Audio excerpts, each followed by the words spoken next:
Hello বন্ধুরা, কেমন আছেন সবাই? আজকে চলে আসছি আরেকটা নতুন গল্প নিয়ে।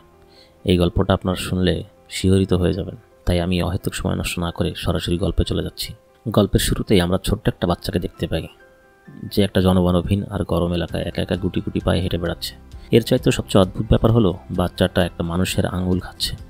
কিন্তু কেন খাচ্ছে, আর কেনই বা সে এরকম একটা মরুভূমিতে একা একা হেঁটে বেড়াচ্ছে? এরপর আমরা ব্র্যান্ডাম হিস্টার নামে একজন হাইকারকে দেখতে পাই। সে আসলে গাড়ি নিয়ে এখানে এসেছিল, কিন্তু গাড়িটাকে থামিয়ে দেয়, কেননা সেখান থেকে গাড়ি নিয়ে আর এগোনো যাবে না। সে তার ব্যাগে কিছু খাবার, একটা ক্যামেরা নিয়ে একটা উঁচু জায়গায় চলে যায়। আসলে আজকে সূর্যগ্রহণ, তাই ব্র্যান্ডাম এখানে কিছু ছবি তুলতে এসেছে। ওখানে যাওয়ার পর সে কিছুটা সময় বসেই কাটিয়ে দেয়, আর সন্ধ্যা হওয়ার কিছুক্ষণ আগে সে ওখান থেকে চলে যায়। রাস্তায় এসে একটা ছেলেকে দেখতে পায়। ছেলেটা একা একা বসে বসে কাঁদছিল। এমন একটা নির্জন জায়গায় ছেলেটাকে বসে থাকতে দেখে ব্র্যান্ডাম তো একটু অবাক হয়। তখন সে ওই ছেলেটাকে জিজ্ঞেস করে যে, তুমি এখানে কি করছো? ছেলেটা উত্তরে তাকে বলে, আমি আসলে হারিয়ে গিয়েছি। ব্র্যান্ডাম মনে মনে ভাবে যে হয়তো আশেপাশে তার কোনো ফ্যামিলির লোকজন আছে, কিন্তু সে যেখানে দাঁড়িয়ে আছে সেখান থেকে অনেক অনেক দূর পর্যন্ত কিচ্ছু দেখা যাচ্ছে না। তাই ব্র্যান্ডাম সিদ্ধান্ত নেয় সে তার সঙ্গে ছেলেটাকে নিয়ে যাবে।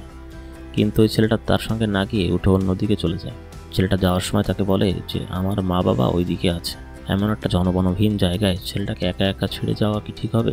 সেটা ভেবে ব্র্যান্ডাম ছেলেটার পিছু পিছু যেতে শুরু করে। ছেলেটা খুব দ্রুতই সামনের দিকে এগোচ্ছিল। এটা দেখে ব্র্যান্ডাম তাকে থামতে বলে, কিন্তু ছেলেটা তার কোনো কথাই শোনে না। এভাবে হাঁটতে হাঁটতে ওই ছেলেটা ব্র্যান্ডামকে অনেক দূর পর্যন্তই নিয়ে আসে। তারপর একসময় ছেলেটা থেমে যায় আর তার কাছে পানি চায়। ব্র্যান্ডাম তাকে পানি দিতে দেয়। ছেলেটা পানি খেয়ে একটা মুচকে হাসি দেয় এবং সেখান থেকে চলে যায়। তার এমন ব্যবহার দেখে বোঝা যাচ্ছে ছেলেটা ইচ্ছা করে ব্র্যান্ডামকে এই জায়গাতে নিয়ে এসেছে। ব্র্যান্ডাম বুঝতে পারে সে ভুল করেছে, কেননা কিছুক্ষণ পরেই সন্ধ্যা হয়ে যাবে আর সে তার গাড়ি থেকে অনেকটা দূর পর্যন্ত চলে এসেছে। সে যদি এখান থেকে এখনই হাঁটা শুরু করে তাহলে গাড়ি পর্যন্ত পৌঁছতে ঘুটঘুটে অন্ধকার নেমে যাবে, আর অবশ্যই ঠিক সেটাই ঘটে যেটা সে ভয় পাচ্ছিল। এদিকে দিনের বেলায় এই জায়গায় প্রচণ্ড গরম থাকে, আর রাত হলে পুরো জায়গাটা ঠান্ডায় পুরো বরফ হয়ে যায়। তাই তার প্রচণ্ড ঠান্ডা লাগতেও শুরু করে।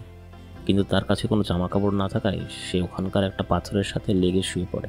তবে এত ঠান্ডায় তার জন্য ওখানে ঘুমানো অনেক কষ্টসাধ্য ব্যাপার হয়ে পড়েছিল। কিছুক্ষণ পর হঠাৎ করেই সে একটা শব্দ শুনতে পায়। এই শব্দটা শুনে সে তার পিছু পিছু সামনের দিকে এগিয়ে যায় আর দেখতে পায় যে সেখানকার নিচু একটা জায়গায় একটা ঘর রয়েছে।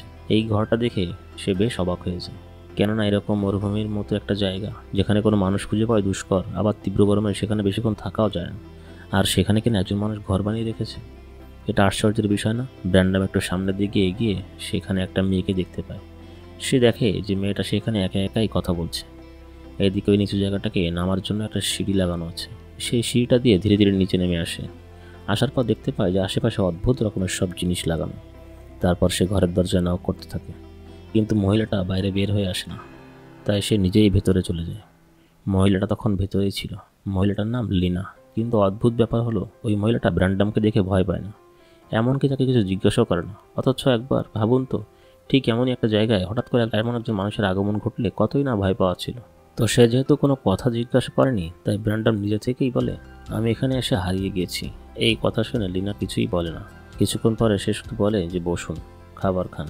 কিন্তু ব্র্যান্ডাম সেই খাবার আর খায় না। তবে বাইরে অনেক ঠান্ডা থাকার কারণে সে ঘরেই বসে থাকে। লিনা আর কোনো কথা বলে না, সে নিজের মতো খেতে শুরু করে।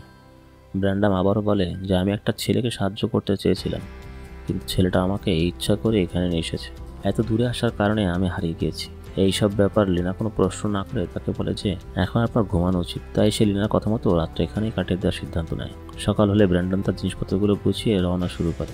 ব্র্যান্ডাম যাওয়ার আগে কিছু টাকা লিনার জন্য রেখে যায়, কিন্তু বাইরে এসে সে খুবই অবাক হয়ে যায়, কেননা গতকাল রাতে যে সিঁড়িটা সে নিচে নেমেছিল সেই সিঁড়িটা ওখানে নেই। জায়গাটা ছিল খুবই গভীর, আর চারিদিকে শুধু বড় বড় পাহাড়। এখান থেকে বের হওয়ার কোনো রাস্তায় সে খুঁজে পাচ্ছে না। এইদিকে লিনা ঘুম থেকে উঠলে ব্র্যান্ডাম থেকে জিজ্ঞেস করে এখানে সিঁড়িটা কোথায় গেল, যেটা কাল রাতেও এখানে ছিল। প্রথমে লিনা কোনো কথার উত্তর দেয় না।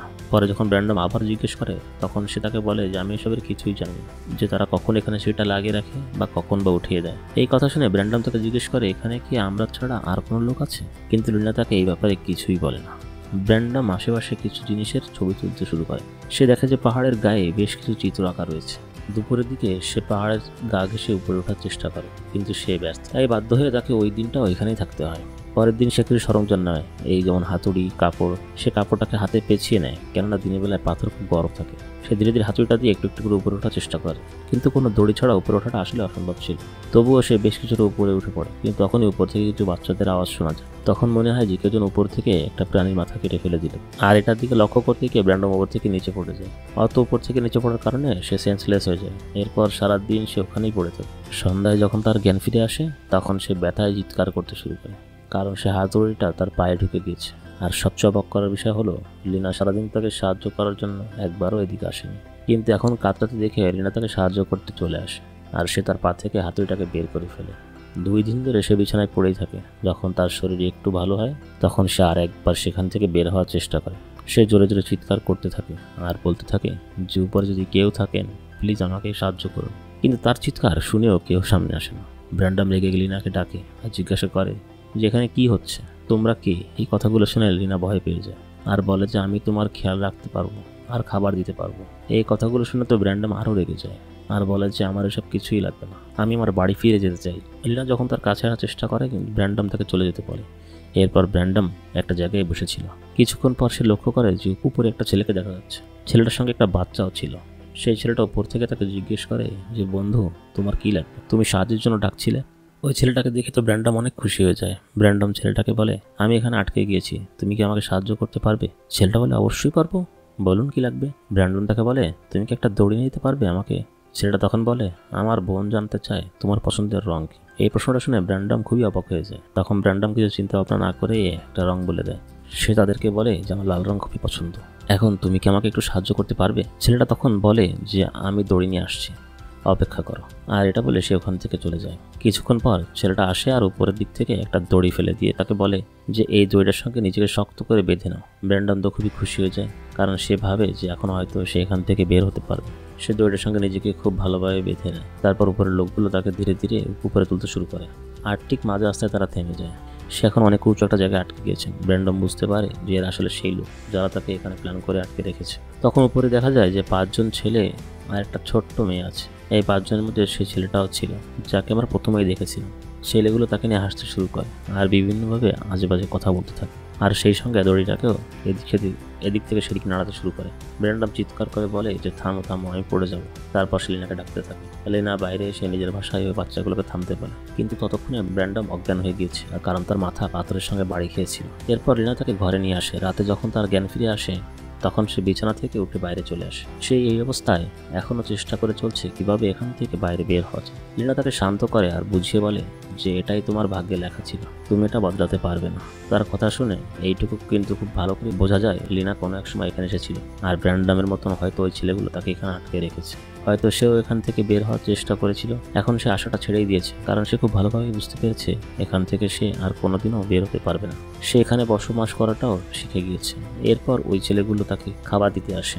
আসলে এই ছেলেগুলো যে কি চায় সেটা আমরা একটু পরেই জানতে পারবো। এদিকে ব্র্যান্ডম বুঝে গিয়েছে যে সে অত সহজে এখান থেকে বের হতে পারবে না। সে একটু অপেক্ষা করে। এরপর ব্র্যান্ডম নিজেকে ব্যস্ত রাখার জন্য সেখানে কিছু সবজির চাষ করা শুরু করে। এদিকে লিনাও তার খেয়াল রাখতে শুরু করে দেয়। সে তার কাপড় চোপড় ধুয়ে দেয়, এমনকি তার জন্য খাবারও বানিয়ে দেয়। ব্র্যান্ডম ধীরে ধীরে এখানে থাকতে থাকতে অভ্যস্ত হয়ে যাচ্ছে।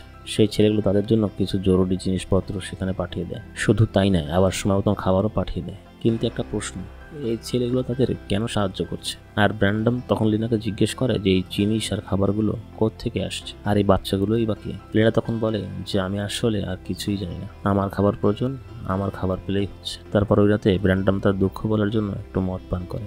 লিনা তাকে অতিরিক্ত মদ খেতে নিষেধ করে। সে তাকে বলে যে আমি কোনো বাচ্চা নই যে তুমি আমাকে যা বলবে আমি সেটাই শুনবো। এদিকে লিনা যখন ড্রেস চেঞ্জ করছিল, তখন ব্র্যান্ডম তার সঙ্গে মাতাল অবস্থায় ইন্টিমেট হয়ে যায়। সকাল হলে সে আবারও এখান থেকে বের হওয়ার রাস্তা খুঁজতে শুরু করে, কিন্তু সে কোনো রাস্তা খুঁজে পায় না।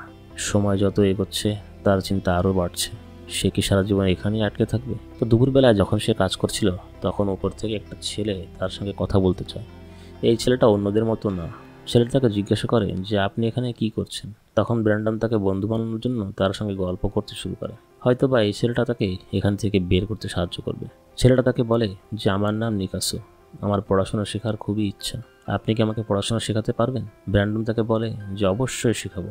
এরপর ছেলেটা তার হাতে থাকা একটা খাবার ব্র্যান্ডমকে দিয়ে সেখান থেকে চলে যায়। এদিকে ব্র্যান্ডম মাটিতে কাজ করতে করতে মাটির ভিতরে একটা আংটি আর কারো গাড়ির চাবি খুঁজে পায়। এটা দেখে তার একটুও বুঝতে বাকি থাকে না যে তার আগে আরও অনেকেই তার মতোই এখানে আটকে পড়েছিল। তারা সবাই হয়তো মারা গিয়েছে। এরপর রাতে ব্র্যান্ডম লিনার সঙ্গে কথা বলে। ওই ঘরটাতে একটা মেয়ের ছবি ছিল। ছবিটা দেখে ব্র্যান্ডম লিনাকে জিজ্ঞেস করে যে এটা কি তোমার মায়ের ছবি? লিনা উত্তরে বলে যে না, ইনি হলেন আমার প্রথম মা। লিনা আর কিছুই বলে না। আর এখানেই কিন্তু আর একটা রহস্য আছে, যেটা আমরা গল্পের শেষে গিয়ে জানতে পারবো। তো পরের দিন দেখা যায় যে কিছু পশু পাখি সেখানে ব্র্যান্ডমের লাগানো গাছগুলোকে নষ্ট করে দিয়েছে। তারা দুইজন মিলে সেগুলোকে ঠিক করছিল। কিছুক্ষণ পর সেখানে সেই লিকাসো নামের ছেলেটা চলে আসে। সে ব্র্যান্ডমকে জিজ্ঞেস করে যে আপনি আমাকে এখন কিছু শেখাবেন? ব্র্যান্ডম তাকে বুঝিয়ে বলে যে দেখো, এত নিচ থেকে এত উপরে কোনো কিছুই শেখানো সম্ভব নয়। তুমি আমাকে এখান থেকে কোনোভাবে বের করো, তারপর আমরা এখান থেকে অনেক দূর চলে যাব। তখন লিকাসো বলে বাকি ছেলেরা আশেপাশে থাকলে আমি তা কখনোই করতে পারবো না। তারা যখন দূরে কোথাও চলে যাবে বা শুয়ে পড়বে তখন আমি কিছু করলেও করতে পারি, শুধু আপনি তৈরি থাকবেন। ব্র্যান্ডম বলে যে ঠিক আছে, আমি তৈরি হয়ে থাকবো। ঠিক তখনই সেখানে আরেকটা ছেলে চলে আসে। আর সেখানে আসার পর লিকাসোকে নিয়ে কিছু অদ্ভুত কথাবার্তা বলতে শুরু করে। তারপর সে ছেলেটা তাকে নিয়ে সেখান থেকে চলে যায়। আর রাতে যখন তারা একসঙ্গে খাবার খাচ্ছিল তখন ব্র্যান্ডন তাকে বাইরের দুনিয়া সম্পর্কে বলতে শুরু করে। লিনার কথাবার্তা শুনে সে নিশ্চিত হয়ে গেছে যে লিনা আগে কখনোই বাইরে যায়নি, এমনকি সে জানেও না যে বাইরের দুনিয়াটা আসলে কেমন দেখতে। এদিকে সকালে যখন লিনা বাইরে বের হয় তখন সে জোরে জোরে কাঁদতে শুরু করে। তখন দেখা যায় যে লিকাসো নামের ছেলেটার ডেড বডিটাও ওই ছেলেগুলোর উপরে বেঁধে দিয়েছে, যেটা দেখে লিনা পাগলের মতো চিৎকার করতে শুরু করে। ব্র্যান্ডম এটা দেখে খুবই দুঃখ পায়। লিনা জোরে জোরে চিৎকার করে বলে যে এই কালো আমার ছেলে ছিল। তারপর সে ব্র্যান্ডমকে বলে তোমার জন্য আমার ছেলেটা মারা গেল। এরপর সে রাগে একটা কাঠের টুকরো দিয়ে ব্র্যান্ডমকে মারতে মারতে একেবারে অজ্ঞান করে ফেলে। এরপর কেটে যায় 9টা মাস। এই 9 মাসে লিনা ব্র্যান্ডমকে একটা খাঁচায় বন্দি করে রেখেছে। ব্র্যান্ডম এখন একটা পশুর মতন হয়ে গেছে। তাকে খাবার আর পানি দিয়ে কোনো মতে বাঁচিয়ে রাখা হয়েছে, কিন্তু তাকে আর বাইরে বেরোতে দেয় না। একদিন একটা মেয়ে উপর থেকে যাচ্ছিল, তখন ব্র্যান্ডমকে মেয়েটি উপর থেকে দেখে এবং দেখে খুবই অবাক হয়ে যায়। অবশ্য অবাক তো হওয়ারই কথা, কেননা কোনো মানুষকে তো তার পশুর মতন খাঁচায় বন্দি করে রাখা স্বাভাবিক কোনো বিষয় না। ব্র্যান্ডম খাঁচার ভিতর থেকে চিৎকার করে বলেছে আমাকে প্লিজ সাহায্য করো। মেয়েটা সাহায্য করার জন্য এগিয়ে আসে, কিন্তু কিছুক্ষণ পর দেখা যায় যে মেয়েটাকে ছেলেগুলো ধরে ফেলে। আর সেই খারাপ ছেলেগুলো মেয়েটাকে ব্র্যান্ডমের চোখের সামনেই মেরে ফেলে, যেটা দেখে তো ব্র্যান্ডম পাগলের মতন হয়ে যায়। এরপর একদিন রাতে একটা অদ্ভুত ঘটনা ঘটে। সে এখন অনেকগুলো বাচ্চাকে দেখতে পায়, কিন্তু এই বাচ্চাগুলো যে আসলে কারা সে ওটা বুঝতে পারে না। এবার একদিন ব্র্যান্ডম জানতে পারে যে লিনা প্রেগনেন্ট, মানে লিনার গর্ভে ব্র্যান্ডমের সন্তান। তাই ব্র্যান্ডম লিনাকে বলে যে তুমি একা একা সব কাজ করতে পারবে না, তোমার আমার সাহায্যের প্রয়োজন আছে। কিন্তু লিনা বলে যে আমি সব পারবো। ব্র্যান্ডম তার সামনে কাঁদতে থাকে আর তার কাছে ভিক্ষা চেয়ে বলে তুমি যেটা বলবে আমি সেটাই করবো। আমার জীবন তো এমনিতেই শেষ হয়ে গেছে, আমাকে প্লিজ মুক্ত করে দাও। তোমার গর্ভে যে সন্তানটা আছে ওর উপর তো আমার অধিকার আছে। এরপর ব্র্যান্ডম আবারও বলে যে তুমি আমাকে কেন বাঁচিয়ে রেখেছো, হয় আমাকে মেরে ফেলো, না হলে আমাকে এই নরক যন্ত্রণা থেকে মুক্তি দাও। এর কিছুদিন পর সেই সময়টা চলে আসে যেদিন তার গর্ভের সন্তানটাকে সে জন্ম দেবে। সে ব্র্যান্ডমকে খাঁচা থেকে ছাড়িয়ে তার কাছে সাহায্য চায়। ইচ্ছা না থাকা সত্ত্বেও ব্র্যান্ডম তাকে সাহায্য করতে রাজি হয়ে যায়। ব্র্যান্ডম অনেকদিন পর সে খাঁচা থেকে বের হয়েছে, তাই সে ভালোভাবে হাঁটতে পর্যন্ত পারছিল না। তবে অদ্ভুত ব্যাপার হলো সেই সিঁড়িটাকে সেখানে দেখতে পায়। সে চাইলে এখন সেখান থেকে বের হয়ে যেতে পারবে, কিন্তু সে ওটা না করে লিনাকে সাহায্য করে। কিছুক্ষণ পর লিনা একটা সন্তানের জন্ম দেয়, যেটা দেখে তারা দুজনেই বেশ খুশি হয়ে যায়। কিন্তু তখনই পেছন থেকে সে ছেলেগুলো এসে ব্র্যান্ডমের গলা কেটে দেয়। ছেলেগুলো তখন বলে যে এটা আমরা আপনার জন্যই করেছি মা। তখন লিনা তাদেরকে কিছুই বলে না। এর কয়েক মাস পর আমরা দেখতে পাই যে লিনা সে বাচ্চাটাকে খুব যত্ন করেই বড় করছে, আর বাইরে ব্র্যান্ডমের লাশটা পড়ছে। আর ঠিক এখানেই আমাদের গল্পটা শেষ হয়ে যায়। তো বন্ধুরা, গল্পটা শেষ হয়ে গেলেও আমি জানি আপনাদের মনে অনেক প্রশ্ন আছে। এই প্রশ্নগুলোর উত্তর এখন এক এক করে আমি দিব। প্রথম প্রশ্ন হলো এই ছেলেগুলো আসলে কারা? এই ছেলেগুলো মূলত একটা টিম, তারা সবাই লিনার অবৈধ সন্তান। আর এখানে বিভিন্ন মানুষকে নিয়ে আটকে রাখা তাদের একটা অদ্ভুত রকমের শখ। এবার তাহলে প্রশ্ন আসতে পারে যে লিনাটা আসলে কি? লিনা আসলে আটকে যাওয়া কোনো মেয়ে নয়, বরং এই সবকিছুই তার প্ল্যান মোতাবেক চলছে। মানে এই ছেলেগুলো তার মায়ের কথা অনুযায়ী সবকিছু করছিল। তার প্রথমে এখানে কোনো একজন পুরুষকে আটকে রাখে, আর তারপর লিনা তার সঙ্গে ইন্টিমেট হওয়ার জন্য আকৃষ্ট করে। তো যাই হোক, এরপর যখন লিনার কোনো বাচ্চা হয় তখন তারা ওই ছেলেটাকে মেরে ফেলে। আর ওই ছেলেগুলোর দিকে লক্ষ্য করলে দেখতে পারবেন এক একজনের চেহারা বা সাইজ এক একজনের এক এক রকম। এর মানে হলো তাদের সবাইকে লিনা এক এক সময় জন্ম দিয়েছে, আর তারা প্রত্যেকেই মানসিকভাবে অসুস্থ। তবে লিকাসো নামের ওই ছেলেটা তাদের মতন পাগল ছিল না, তাই সে ব্র্যান্ডমকে বাঁচাতে চেয়েছিল। আর এটাই যখন লিনা টের পেয়ে যায় তখন সে তার বাকি ছেলেদেরকে লিকাসোকে মেরে ফেলার নির্দেশ দেয়। আর লিনা যে কান্নাকাটি করছিল সেটা ছিল সম্পূর্ণ তার অভিনয়। আসলে তারা নিজেদের একটা আলাদা রকম ভাষা তৈরি করে ফেলেছিল, আর তারা সেই ভাষাতেই কথা বলতো। আর এই অদ্ভুত রকমের জঘন্য কাজগুলো করে তারা তাদের সবগুলো মেটাতো, যেটা আসলে আমাদের কাছে অদ্ভুত মনে হলেও তাদের কাছে এটাই ছিল আনন্দের ফল। কিন্তু কেউ না কেউ তো এই কাজটা শুরু করেছিল, তাই না? আসলে ঘরে যে আমরা মহিলার ছবিটা দেখতে পেয়েছিলাম সেই সব কিছু এই প্রথমে শুরু করেছিল। সেই জন্য লিনা ছবিটার মহিলাকে বলেছিল সে আমার প্রথম মা। তো এই ছিল সব প্রশ্নের উত্তর। আশা করি আমি তোমাদের মনে জমে থাকা তার প্রত্যেকটা প্রশ্নের উত্তরই দিতে পেরেছি। তাও যদি কোনো কিছু নিয়ে কনফিউশন থাকে সেটা অবশ্যই আমাকে কমেন্ট করে জানাবেন, আর গল্পটি কেমন লেগেছে সেটা অবশ্যই কমেন্ট বক্সে জানাবেন। তো আজকের গল্পটি এখানেই শেষ করছি, কথা হবে অন্য কোনো নতুন গল্পে। ততক্ষণ পর্যন্ত সবাই ভালো থাকবেন, সুস্থ থাকবেন, বাই।